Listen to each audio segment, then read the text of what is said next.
I hardly know what to tell you about the next half hour, except that it has been reported as true by those to whom it happened. It has been investigated, and no one, as yet, has been able to explain it or disprove it.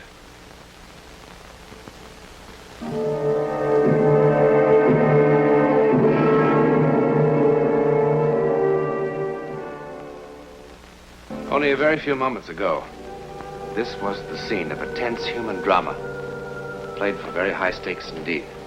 A man's life. A jury has just determined that Paul Marlin did not murder his wife.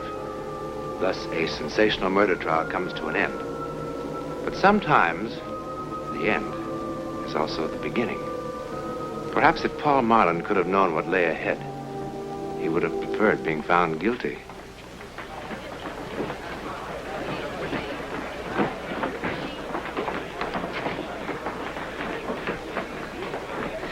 Well, you just going to sit there all day? What? Hasn't it gotten through to you yet? It's all over, Paul. You're a free man. Yes, I know.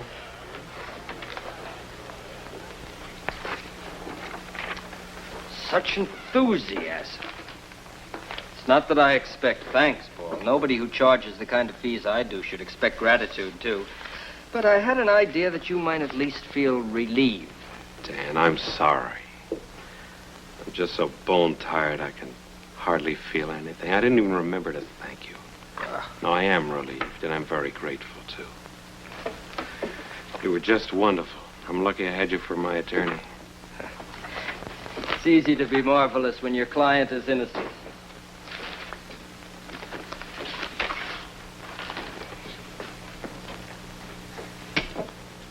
You're still thinking about Julie, huh? I am. I don't know if I'll ever really stop. If I only knew who did it or why. What are you going to do with yourself, Paul? Oh, I don't know. Start trying to pick up the pieces, I guess. You could do with a change of scene. Yes, I suppose so. And a rest. You need a rest, Paul. I'll think about it. Never mind thinking about it. You're going to do something about it. Come on.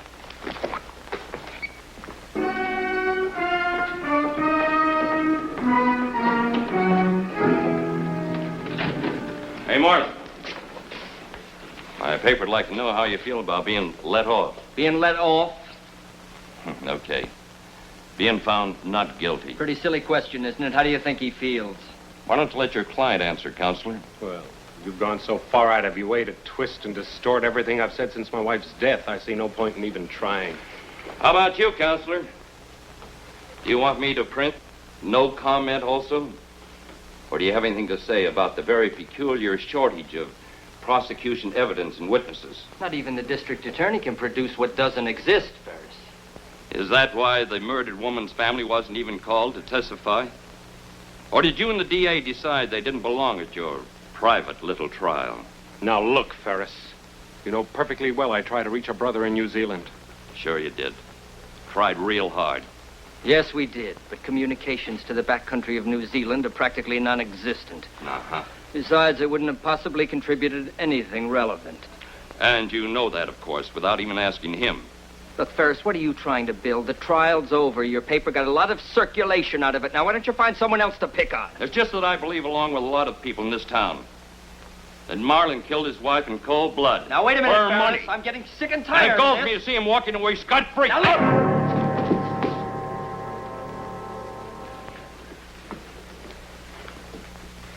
Thanks. I've got my headline.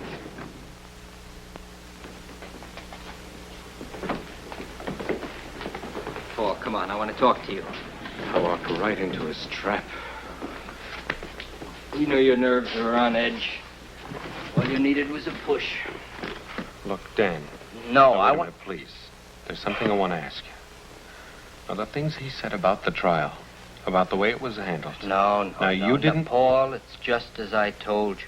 The DA's office jumped before they had anything much to go on. By the time they realized they had no real evidence against you, what with the papers beating the drums, getting people worked up, they were publicly committed. They had to go through the motions. All right, then why Ferris's personal vendetta with me?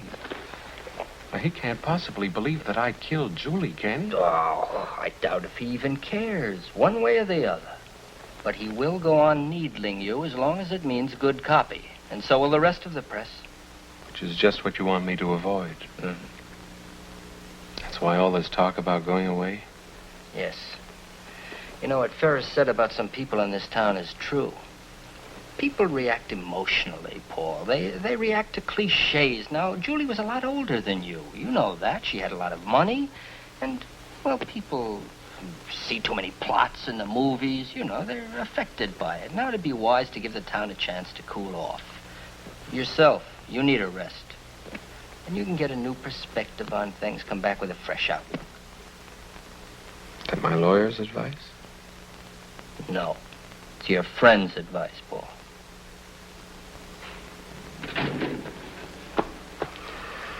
Okay, Dan. All right. I'll go away for a while. I just hate the idea of looking as though I were running away.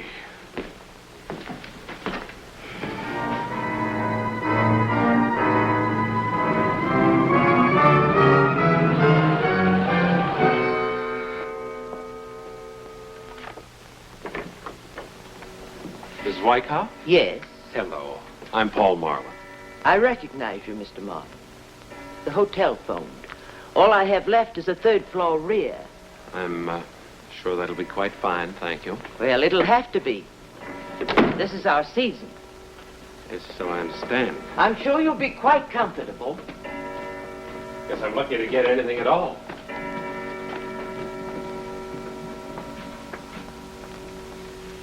It's right on the button. How long do you expect to stay, Mr. Marlin? Oh, I really had no plans. Would it matter to you? Not a bit.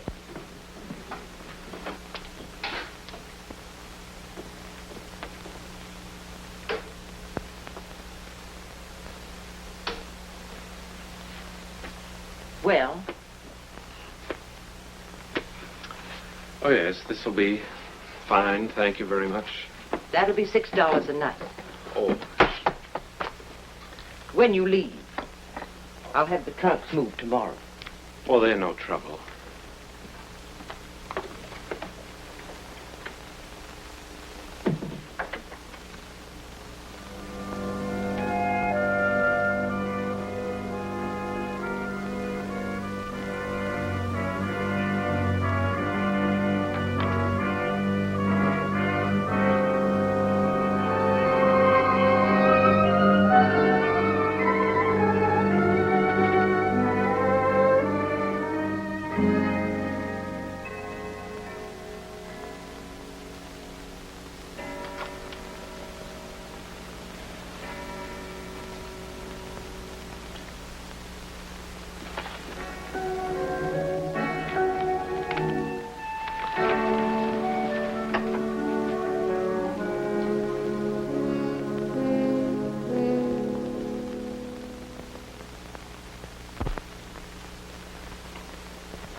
Help you? Urban. Any particular? No, anything.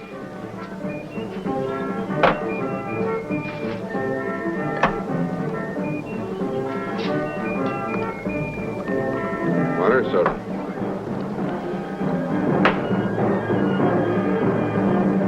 Another, please, a double.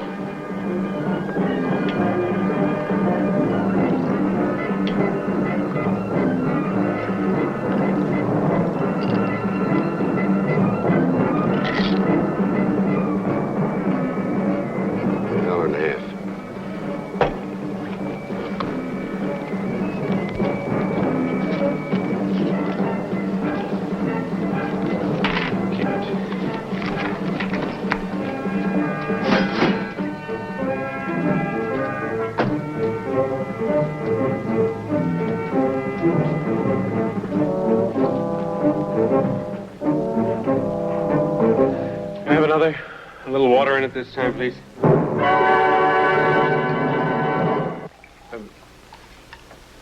Bartender, tell me something. What do you think? What's your name? Joe. Tell me something. What do you think of people who see things that aren't there and hear things? They've had too much to drink. No, I mean, before they had too much. Before they've had even one drop. Too much imagination, I guess. That's it. Too much imagination. Too much imagination is a dangerous thing, you know? Like the man said. Now, that's a good mirror. That is a mirror that I approve of. Friendly, you know? You look at it, looks back at you. No tricks, just what's there. You know, Joe, I've got a mirror in my room. Very tricky mirror.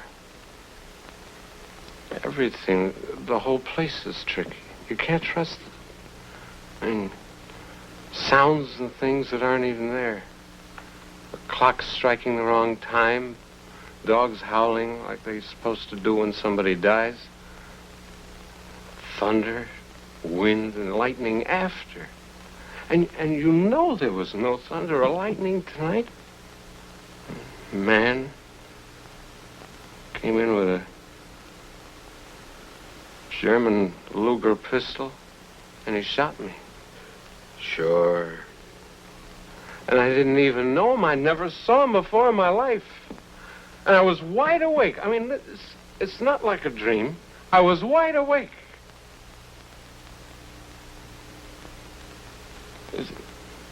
That's some imagination, huh? It's like I'm an inventor. I invented a person. Only this man he wasn't made up of all faces I'd known before, like in a dream. He was someone real. Tall, about my height. May I have some change, please? Scotch and water, please. No ice.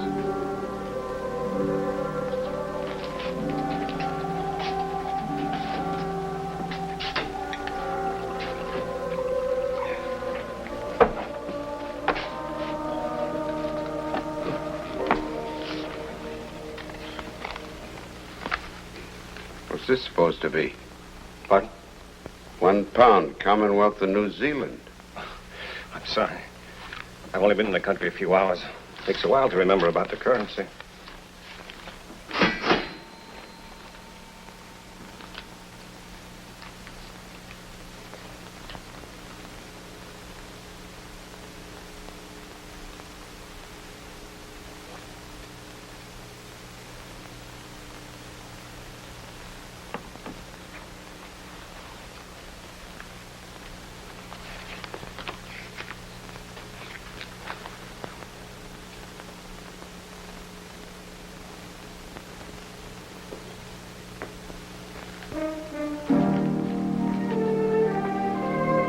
I beg your pardon, but...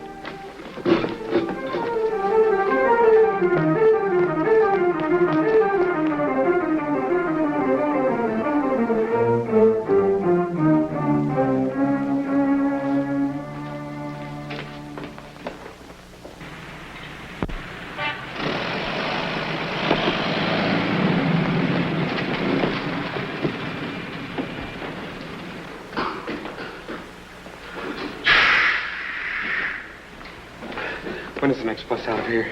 To where? Anywhere. Well, there's one at 2:05 to San Francisco. Or San Francisco. 4:50. Put your luggage on the ramp. The driver will pick it up when he gets here. Huh? Your luggage. Put it on the ramp. Oh, no, I don't have any luggage, thanks.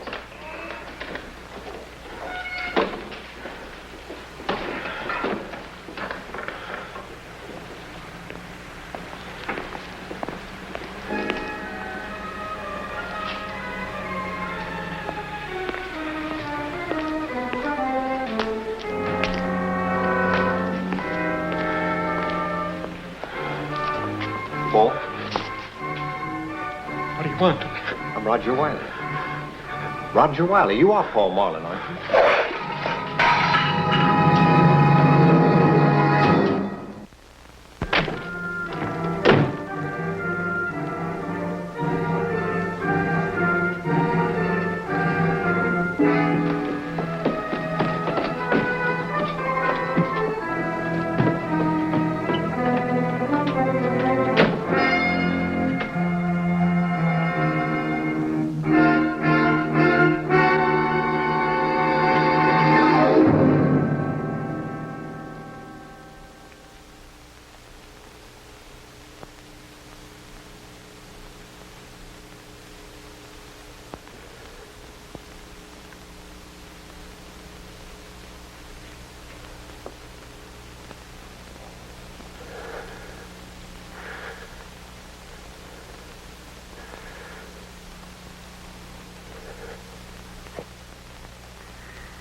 What is it?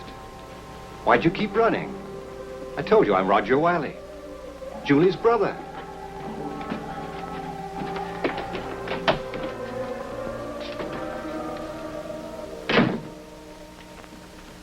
Aren't you well? Shall I call a doctor?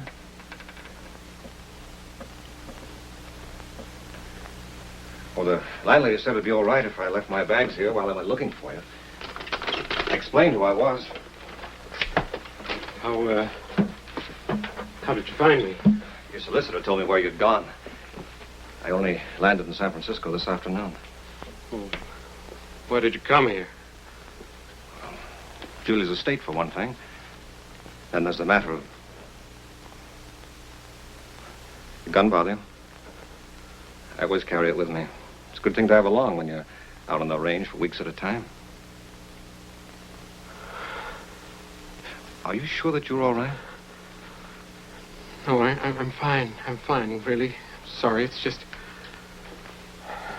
nerves, that's all. Julie's death. That terrible trial. I'm sure the last month has been very unpleasant for you. It'd probably give anyone the shakes. I'll be all right in the morning. Why don't we meet then? Over breakfast, maybe. We can have a talk, huh? That's a good idea. But with the hotel full up, I hardly know where to look for a room at this hour. What I mean is... No, I thought perhaps I could flop in that chair for tonight. Oh. Yes, of course. Why not? Thanks.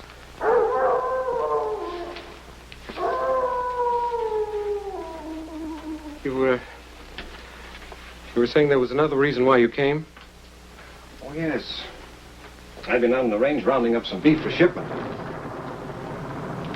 When I got back, I found this letter from Julie waiting for me, along with a notification from the court about the trial and all. Julie wrote this the day before she was killed.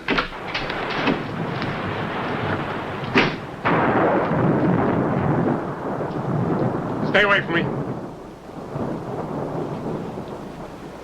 I know why you came. I had a warning.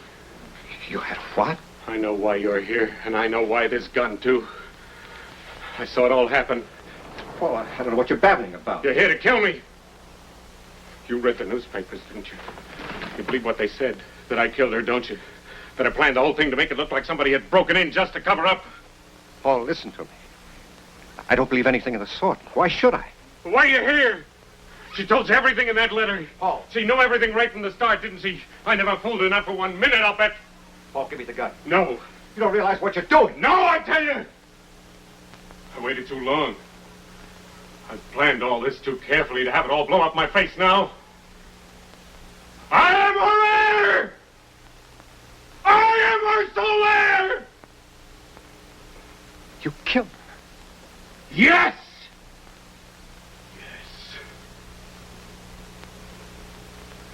You're not gonna take it away from me. Nobody's gonna cheat me of it now.